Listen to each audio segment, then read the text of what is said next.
Fala minha galera, deixa eu aparecer aqui. Fala minha galera, tudo bem com vocês? Só questões de concurso chegando na área, você concurseriano, concurseriana. Hoje a gente vai começar a nossa aula aqui da LDB Descomplicada, né? Então você que está estudando aí para o concurso de Japeri, a LDB, ela com certeza está no seu conteúdo programático aqui, ó. Nessa parte aqui, ó, Lei de Diretrizes e Bases da Educação, a nossa querida Lei 9.394 de 96. Você que está fazendo um concurso aí da Banquiban para Japeri, na parte de ensino superior. Você tem português para todos os cargos, legislação educacional, legislação do SUS, né, que é assistente social, fonoaudiólogo, nutricionista e psicólogo. E você tem os conhecimentos específicos de cada cargo, tá? Lembrando que eu vou deixar 50 questões aqui da LDB para vocês. Quem quiser solicitar as questões, pode ser tanto de português, como pode ser da legislação. Inclusive tem aula aqui no nosso canal falando sobre o Estatuto da Criança e do Adolescente, tá, galera? Tem 50 questões lá também, você pode adquirir para você poder treinar, tá? Então a gente vai dar aula hoje da LDB. A gente vai dar uma aula para descomplicar a LDB. E aí, provavelmente, se você quiser solicitar, né, questões da Lei Brasileira de Inclusão, do Plano Nacional de Educação, a gente cria, manda para vocês, né? Pode ser no mesmo dia, pode ser no dia posterior. Então a gente cria essas questões e manda para você. A gente vai deixar a aula para você conseguir assimilar melhor o conteúdo e vai deixar 50 questões da LDB aqui embaixo na descrição. Lembrando que se você quiser solicitar, meu WhatsApp vai ficar aqui embaixo. É só você clicar, vai direto pro meu WhatsApp, né? E você fala direto comigo, beleza? Não esquece de deixar o like nesse vídeo, deixa o comentário se você achar necessário e se inscreve no canal para você receber as notificações, né? Sempre que a gente postar uma aula nova aqui para vocês, beleza? Então hoje a gente vai começar falando aqui da LDB, a gente vai explicar ponto a ponto, palavra por palavra, vai explicar tudo certinho para você conseguir chegar na hora da prova e arrasar, beleza? Então, sem mais delongas, vamos começar a nossa aula de hoje. Deixa eu sair aqui para não atrapalhar a leitura de vocês, né? E vamos dar seguimento aqui. Eu estou no site do planalto.gov.br, tá? Essa informação aqui é no site do Planalto mesmo, né? Beleza, o que o artigo 1 ele vai trazer aqui para a gente, né? A gente vai falar aqui da educação, título 1 da educação, né? Então, o artigo 1 ele fala o seguinte, ó, a educação abrange os processos formativos que se desenvolve na vida familiar, na convivência humana, no trabalho, nas instituições de ensino e pesquisa, nos movimentos sociais e organizações da sociedade civil e nas manifestações culturais, né? Então o texto está explicando que a educação ela não vai abranger só as escolas, né? O processo formativo ele abrange, né, outras esferas, digamos assim, né?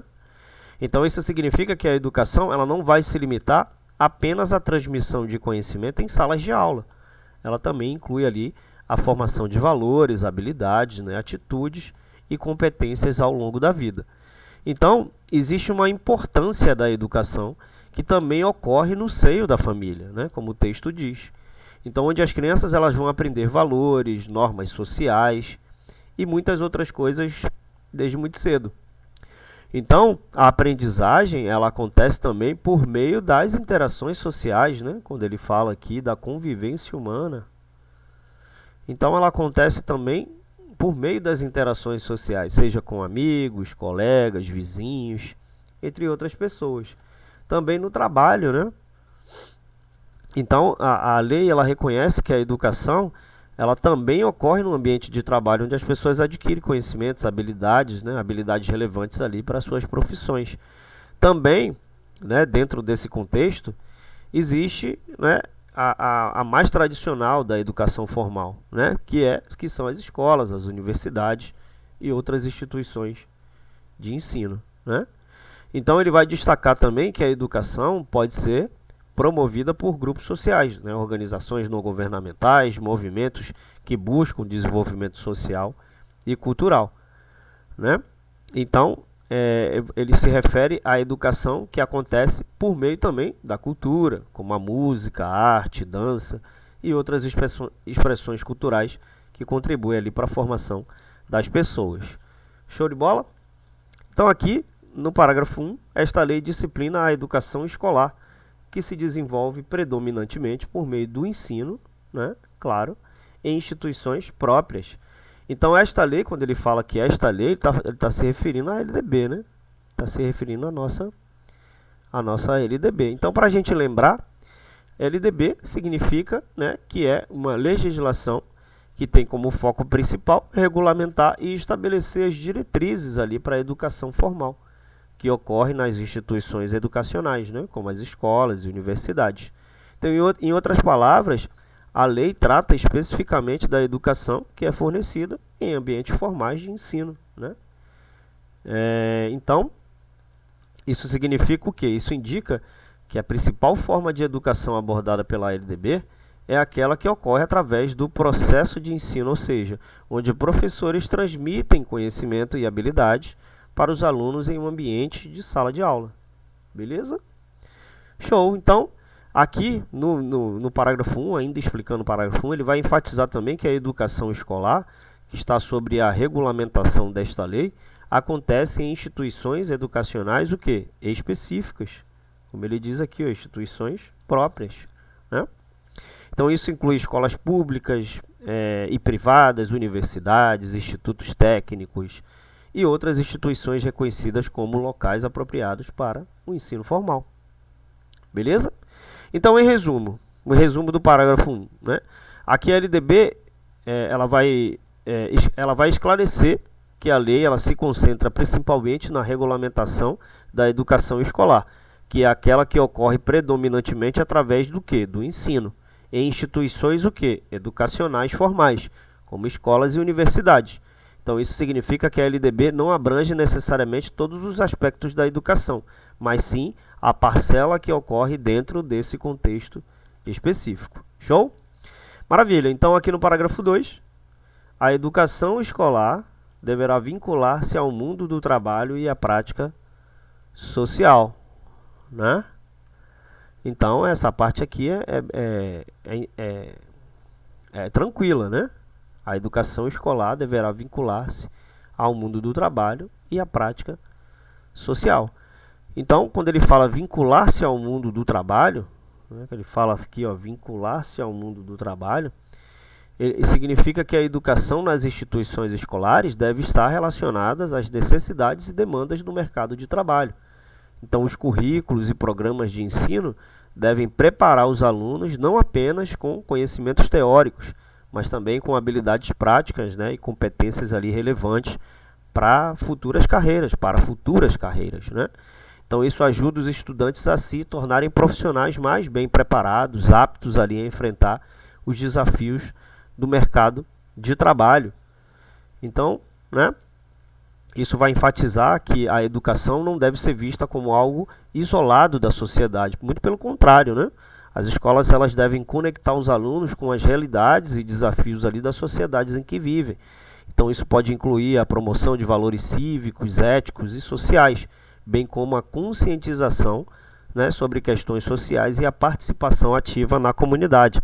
Então a ideia é que a educação não seja apenas teórica, mas também aqui nesse contexto aplicada em situações do mundo real. Show de bola? Show de bola, maravilha. Aqui dos princípios e fins da educação nacional, aqui no título 2, né?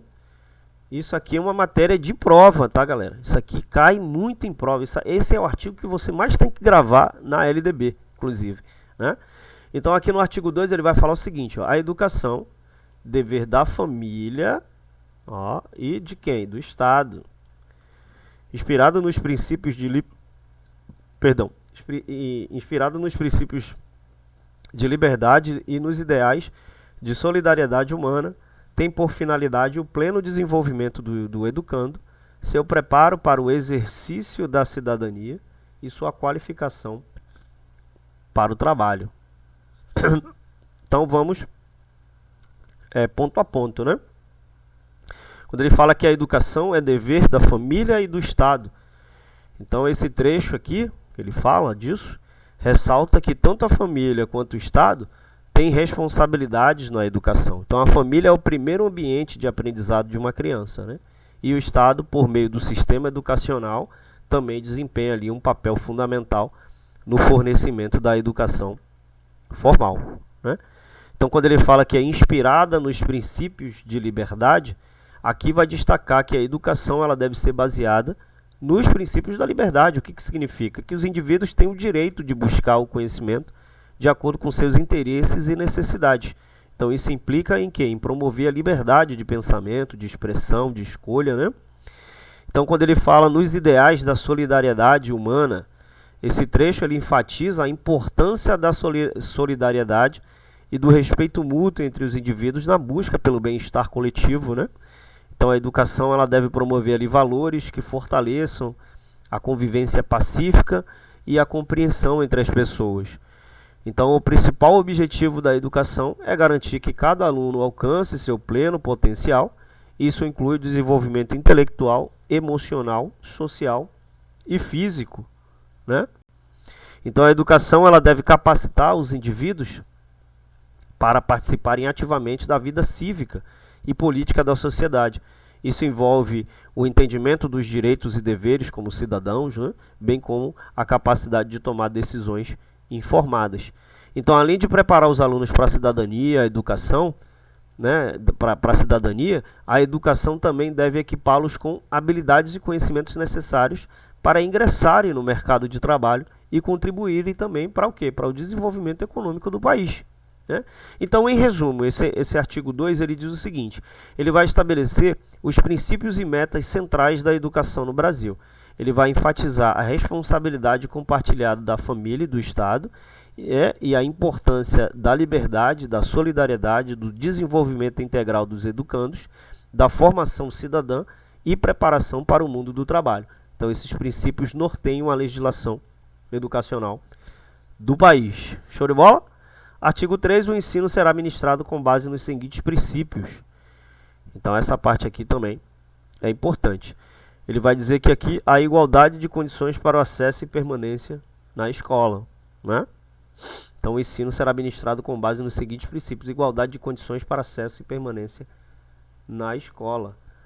É muito simples o entendimento, né? Esse princípio ele vai destacar a importância de garantir a equidade, né, de oportunidades para todos os indivíduos quando se trata de acesso à educação e sua permanência ali nas instituições educacionais. Então isso significa que nenhuma pessoa deve ser discriminada ou impedida de frequentar a escola com base na sua origem étnica, gênero, religião, deficiência, né, condição socioeconômica ou qualquer outra característica pessoal. Então, em outras palavras, o sistema educacional deve ser inclusivo, né, deve ser acessível a todos, independente ali de suas diferenças individuais. Então isso envolve a criação de políticas e práticas educacionais que eliminem barreiras, né, que garantam ali que todas as pessoas tenham a oportunidade de aprender e se desenvolver plenamente, né? Então esse princípio ele é fundamental para promover a igualdade de oportunidades e justiça social na educação. Show? 2. Liberdade de aprender, ensinar, pesquisar e divulgar a cultura, o pensamento, a arte e o saber. Então, quando ele fala da liberdade de aprender, significa que os estudantes têm o direito de buscar conhecimento e educação de acordo com seus próprios interesses e objetivos. Então, eles têm a liberdade de escolher áreas de estudo, explorar diferentes disciplinas, enfim. Quando ele fala da liberdade de ensinar, os educadores têm o direito de ensinar de acordo com seus métodos e abordagens pedagógicas, né, desde que estejam dentro dos parâmetros legais e éticos. Então isso promove a diversidade de estilos de ensino e a criatividade no processo educacional. Quando ele fala da liberdade de pesquisa, né, professores, estudantes, pesquisadores têm o direito de conduzir pesquisas acadêmicas e científicas, né, buscando ali novos conhecimentos, contribuindo para o avanço do saber, né? Então isso é essencial para o progresso da sociedade, da ciência, enfim. Quando ele fala da liberdade de divulgar a cultura, o pensamento, a arte, o saber, isso engloba o direito de compartilhar conhecimentos, cultura, arte, pensamentos, né, de forma mais ampla, de forma mais aberta, contribuindo ali para a disseminação do conhecimento e o enriquecimento cultural. Então essa liberdade é essencial para promover um ambiente educacional diversificado e dinâmico, né, que vai valorizar a criatividade, a inovação, o pensamento crítico, né, e também vai assegurar ali que a educação seja um espaço de expressão e construção de conhecimento, onde diferentes perspectivas e ideias podem ser exploradas e debatidas. Show? Pluralismo de ideias e de concepções pedagógicas. Show de bola. Então aqui quando ele fala da diversidade de ideias, né, o pluralismo de ideias, significa que as escolas e instituições educacionais, elas devem permitir a expressão de diferentes pontos de vista, né, de diferentes crenças, opiniões. Então os alunos eles têm o direito de serem expostos a uma ampla gama de ideias e perspectivas para que possam desenvolver pensamentos críticos, né, e formar ali suas próprias opiniões.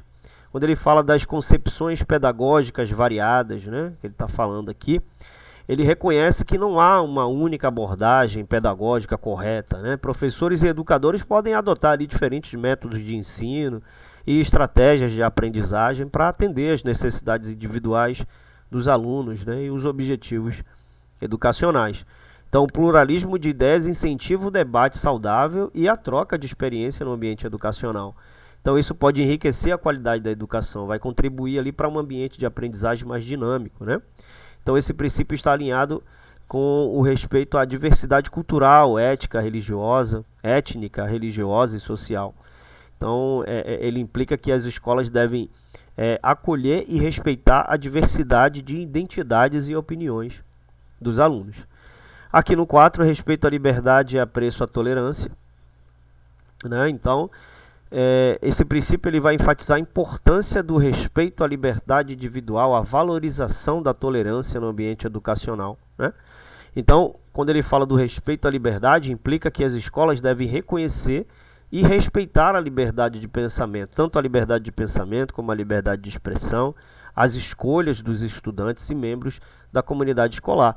Então, cada indivíduo tem o direito de expressar suas opiniões, crenças e identidades de maneira livre e segura, né? Então, ele tem um apreço ali à tolerância. Então, o princípio também destaca a importância de cultivar a tolerância no ambiente educacional, né? Então, isso significa promover o respeito, a compreensão em relação às diferenças individuais, seja elas culturais, religiosas, étnicas, né, de gênero, entre outras. Então, o objetivo é criar um ambiente inclusivo onde a diversidade seja valorizada, né? Então, esse princípio ele implica que as escolas devem trabalhar ativamente para combater qualquer forma de discriminação, preconceito ou intolerância. Então, isso inclui a promoção de igualdade de oportunidades para todos os alunos, né, independente ali de sua origem ou característica pessoal. Beleza? Então, aqui no 5, coexistência de instituições públicas e privadas de ensino. Super tranquilo, né? Super tranquilo aqui. Quando ele fala da diversidade de instituições, né, a coexistência aqui de instituições, esse princípio ele reconhece que o sistema educacional ele é composto por uma variedade de instituições. Algumas mantidas pelo poder público, né, que são instituições públicas, e outras mantidas por entidades privadas, né? Então isso cria uma diversidade de escolhas para os estudantes e suas famílias. O acesso à educação, né? A coexistência de instituições públicas e privadas visa garantir ali o acesso à educação para um maior número de pessoas. Então as instituições públicas geralmente oferecem educação gratuita e são financiadas por recursos públicos, enquanto as instituições privadas podem oferecer opções educacionais diferenciadas, muitas vezes mediante pagamento de mensalidades. Então, quando ele fala da regulação, né, da qualidade, né, que já está implícito no texto, a LDB ela estabelece que tanto as instituições públicas quanto as privadas devem seguir padrões de qualidade e regulamentações educacionais para garantir uma educação adequada e coexistente, né? Então, coexistente não, e consistente. Então isso inclui a avaliação periódica, né, a supervisão para garantir ali que todas as instituições atendam os padrões educacionais e todos os padrões educacionais adequados. Beleza? Então é isso. Aqui no 6, gratuidade do ensino público em estabelecimentos oficiais.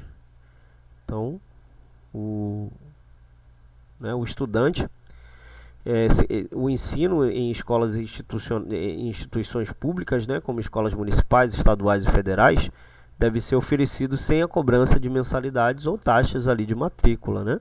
Então isso garante que a educação básica seja acessível a todos os cidadãos, independente de sua condição socioeconômica. Então a gratuidade do ensino público tem o objetivo de promover a universalidade do acesso à educação. Isso significa que todas as crianças e jovens têm o direito de frequentar escolas públicas sem a preocupação de custos financeiros. Então, a gratuidade do ensino público é essencial para garantir que todas as crianças e adolescentes tenham igualdade de oportunidades educacionais. Então, ele evita a exclusão de estudantes com base em suas condições financeiras e contribui ali para a redução das desigualdades educacionais. Valorização do profissional da educação escolar. Então, nós temos que valorizar nossos professores. Então, o princípio é que ele vai enfatizar que a educação é uma área fundamental, né? É uma área fundamental para o desenvolvimento da sociedade, né? E que os profissionais que atuam nesse campo vão desempenhar ali um papel crucial na formação das novas gerações e no progresso do país. Então, a valorização do profissional da educação inclui o reconhecimento por meio de salários dignos, né? Condições de trabalhos adequadas. Isso visa ali atrair e manter profissionais qualificados no sistema educacional, garantindo a qualidade da educação. Né? Então ele vai falar da valorização. Né? Essa valorização ela também envolve o apoio à formação contínua, né? E o desenvolvimento profissional dos educadores. Então isso permite que eles estejam atualizados com as melhores práticas pedagógicas e as mudanças na área de educação. Beleza? Aqui, né, gestão democrática do ensino público na forma desta lei e da legislação dos respectivos estados e municípios e do Distrito Federal. Né? Então, quando ele fala que a participação em tomada de decisões, ele está falando aqui da gestão democrática, né, do ensino público. Então, a gestão democrática ela implica que a comunidade escolar, que inclui professores, pais, alunos e funcionários, tem o direito e a oportunidade de participar ativamente ali do processo, no processo de tomada de decisões relacionadas à escola. Então isso pode envolver a escolha de diretores, o desenvolvimento de políticas escolares, né, a alocação de recursos e outras decisões importantes. Né? Então é isso. Então a gestão democrática exige transparência na administração da escola. Isso significa que as decisões e ações da administração escolar devem ser abertas à comunidade e sujeitas a escrutínio público, né? Além disso, os gestores escolares são responsáveis por prestar contas à comunidade, né, escolar pelos resultados, né, pelo uso ali dos recursos. Então, a gestão democrática na educação não se limita à escola, mas também envolve ali a promoção, a participação cidadã nas decisões educacionais em níveis mais amplos, como os sistemas estaduais e municipais de ensino, né? Garantindo ali que as políticas educacionais sejam desenvolvidas com base nas necessidades da comunidade. Então, a gestão democrática também pode incluir a concessão de autonomia às escolas para tomar decisões em relação a currículos, né? Métodos de ensino e recursos, desde que essas decisões estejam alinhadas com as diretrizes e regulamentos educacionais. Né? Então, falando ainda da gestão democrática, ela visa fortalecer a comunidade escolar. Ela vai envolver os membros da comunidade no processo educacional e vai promover um ambiente educacional mais participativo e responsável. Beleza? Show de bola.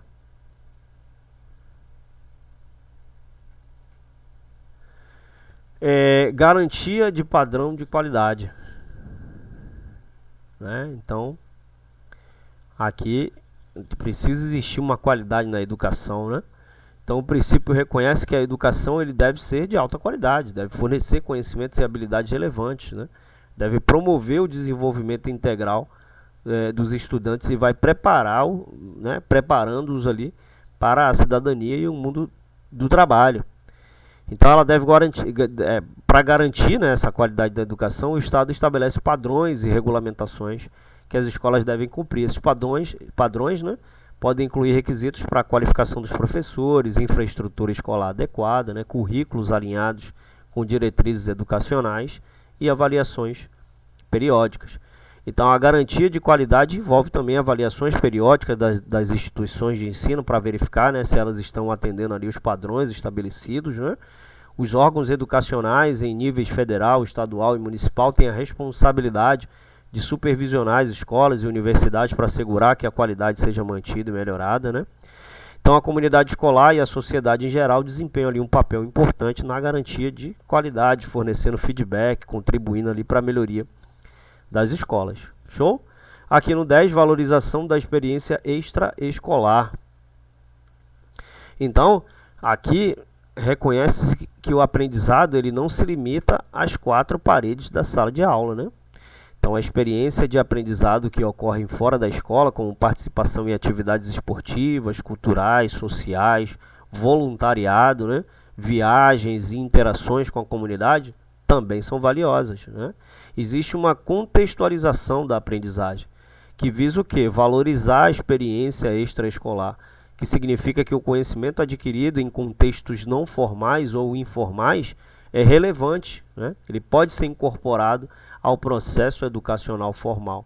Então, isso ajuda a contextualizar a aprendizagem, tornando-a mais significativa para os alunos, né? Então, as experiências extraescolares muitas vezes contribui para o desenvolvimento de habilidades importantes, como trabalho em equipe, liderança, criatividade, resolução de problemas, né? Valorizar ali essas experiências, reconhecer a importância do desenvolvimento holístico dos alunos, né?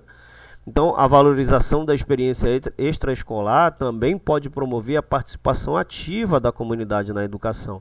Vai incentivar ali parcerias entre escolas, né? Organizações locais, famílias, né, para enriquecer ali o ambiente de aprendizado.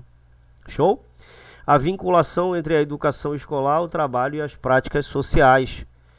Então, aqui vai destacar que a educação ela deve ser relevante para a vida dos estudantes. Vai preparar não apenas para o sucesso acadêmico, mas também para a participação eficaz na sociedade e no mundo do trabalho, né? Então, quando ele fala da preparação para a cidadania ativa, né, aqui ele está implicitamente falando, reconhece que a educação ela desempenha um papel fundamental na preparação dos alunos para serem cidadãos ativos e informados, né? Então isso inclui o desenvolvimento de habilidades do pensamento crítico, cívicas, né, e éticas.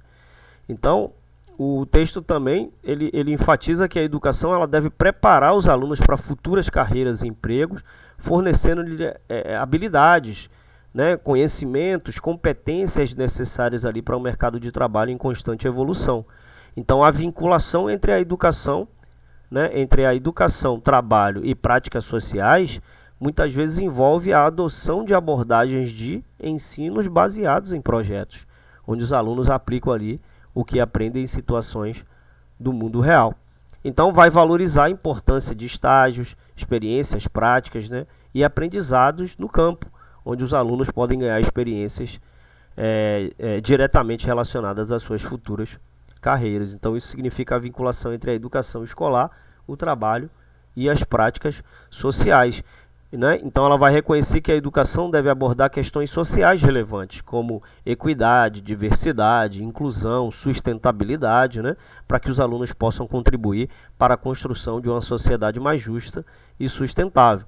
Então, ele vai destacar a necessidade de integrar habilidades práticas, né, como habilidade de resolução de problemas, comunicação eficaz e colaboração, né, ao currículo educacional. Então, o princípio também pode envolver a promoção de flexibilidade no sistema educacional, para permitir que que os alunos escolham caminhos de aprendizados que estejam alinhados com seus interesses e objetivos profissionais. Maravilha? Consideração com a diversidade étnico-racial, né? Então, esse princípio ele reconhece a existência da diversidade étnica e racial na sociedade brasileira, que inclui grupos étnicos e raciais diversos, como afro-brasileiros, indígenas, né? Descendentes de europeus, asiáticos, entre outros. Então, o princípio ele vai buscar promover a igualdade também de oportunidades e combater a discriminação racial e étnica na educação. Então, ele enfatiza que todos os alunos têm o direito a uma educação de qualidade, independente da sua origem étnico-racial. Vai valorizar a inclusão, a representatividade de diferentes grupos étnicos, raciais nos currículos escolares, né? Materiais didáticos e nas equipes educacionais. Então, isso ajuda a garantir o quê? Que os alunos tenham acesso a uma educação que reflita a diversidade da sociedade brasileira. Então, esse princípio promove a ideia de que a educação deve incluir conteúdos e abordagens que abordem questões relacionadas à diversidade étnico-racial, bem como a história, a cultura, né, dos diferentes grupos. Além de reconhecer a diversidade étnico-racial, esse princípio também incentiva a educação antirracista, né, e a promoção da consciência sobre a importância de combater o racismo e o preconceito. Também destaca a valorização da cultura, história, das contribuições dos afro-brasileiros e indígenas para a construção da sociedade brasileira. Beleza? Show de bola. Garantia do direito à educação e aprendizagem ao longo da vida. Então ele vai reconhecer que a educação é um direito fundamental de todos os cidadãos e que esse direito não se limita apenas à infância e à adolescência, mas abrange todas as etapas da vida, né? Então aqui é a garantia do direito à educação e aprendizagem ao longo da vida. Então esse princípio ele vai enfatizar o quê? Que a educação não é um processo estático que termina após a conclusão de um determinado nível de ensino. Em vez disso, ele vai promover a ideia de educação contínua, permitindo que as pessoas, né, continuem aprendendo e se desenvolvendo ao longo de suas vidas. Então ele reconhece que a aprendizagem pode ocorrer em uma variedade de contextos, incluindo escolas, universidades, locais de trabalho, comunidades, através de experiências pessoais. Tanto essas formas de aprendizado devem ser valorizadas, né? Todas essas formas de aprendizado devem ser valorizadas e apoiadas. Então o princípio ele vai incentivar a atualização de habilidades e conhecimentos ao longo da vida, especialmente em um mundo em constante mudança, né? Onde novas tecnologias e novas demandas surgem regularmente. Então vai garantir o direito ali à educação ao longo da vida, né? Ao longo da vida, a educação deve ser acessível e inclusiva para todas as pessoas, independente de sua idade, gênero, origem étnica, né? Ele vai falar também, se eu não me engano, a LDB vai falar do EJA, né? Que é um sistema de educação que inclui pessoas que têm idades mais avançadas, né? Então, a educação ela é contínua no decorrer da vida. Beleza?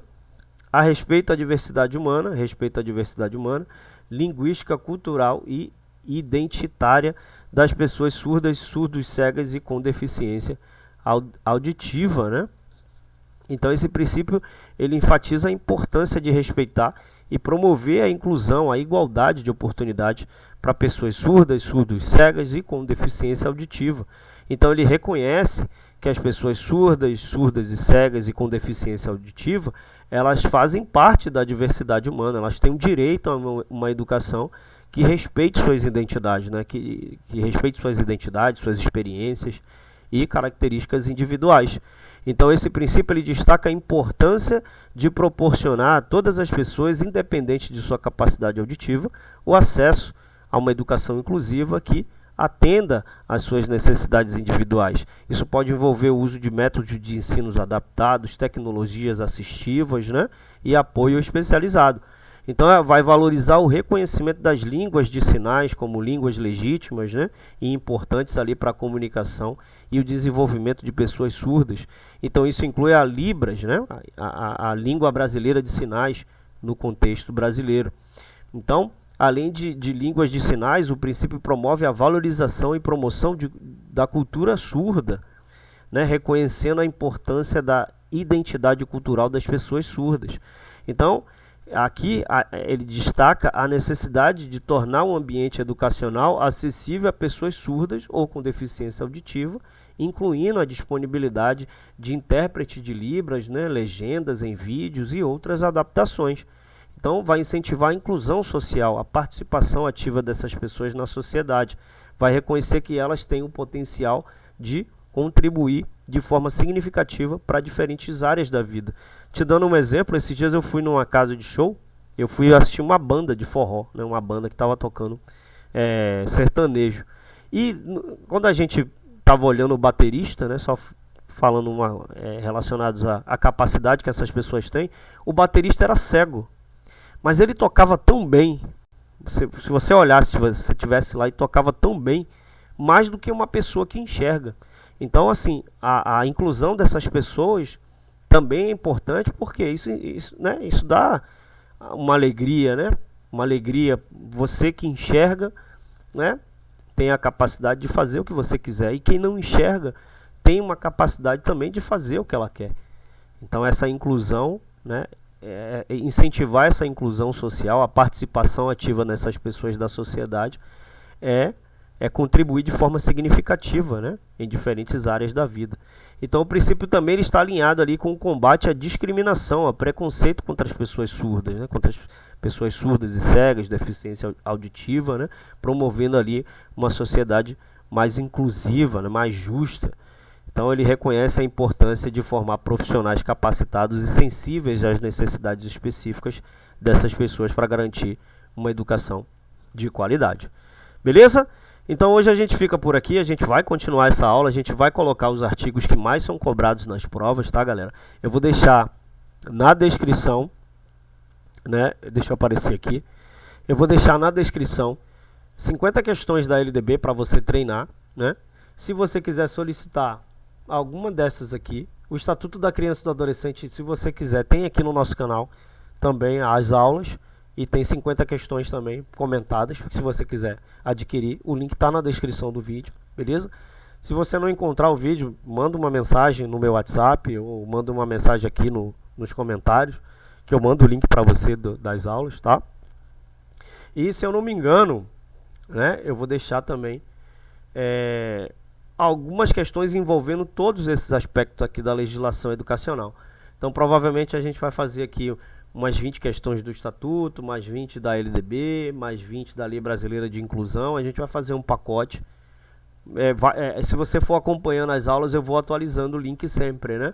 Eu vou colocar da LDB, talvez eu coloque da Lei Brasileira de Inclusão. Aí a gente vai colocando, cada tópico, a gente vai colocando 50 questões para você ir treinando. Ou talvez a gente coloque tudo. Mas assim, vai acompanhando nossas aulas aqui no YouTube. Essa é a nossa primeira aula, né? Vai acompanhando nossas aulas e aí você vai ver que eu vou colocando, eu vou atualizando os links e aí eu vou colocar 50 questões do Estatuto, 50 questões da LDB, 50 questões da Lei de Inclusão, 50 questões do Plano Nacional de Educação, né? Então eu vou atualizando os links. Se você quiser solicitar também, meu WhatsApp vai ficar aqui embaixo. Ó, Thiago, eu quero 50 questões aqui das diretrizes curriculares nacionais, né? Aí a gente faz, entrega para você bonitinho, tudo certinho, tudo alinhado, tudo diagramado. Tudo beleza. Não esquece de deixar o like no vídeo se você gostou dessa aula. Não esquece também de você se inscrever no canal para você receber as atualizações sempre que a gente postar uma aula nova, tá? E deixa um comentário se você gostou da aula do Titi, tá? Deixa um comentáriozinho, pode ser um comentário elogiando, pode ser um feedback, você escolhe, beleza? Então, muito obrigado pela atenção de todos, que todos consigam atingir seus objetivos. Aquele abraço e tchau!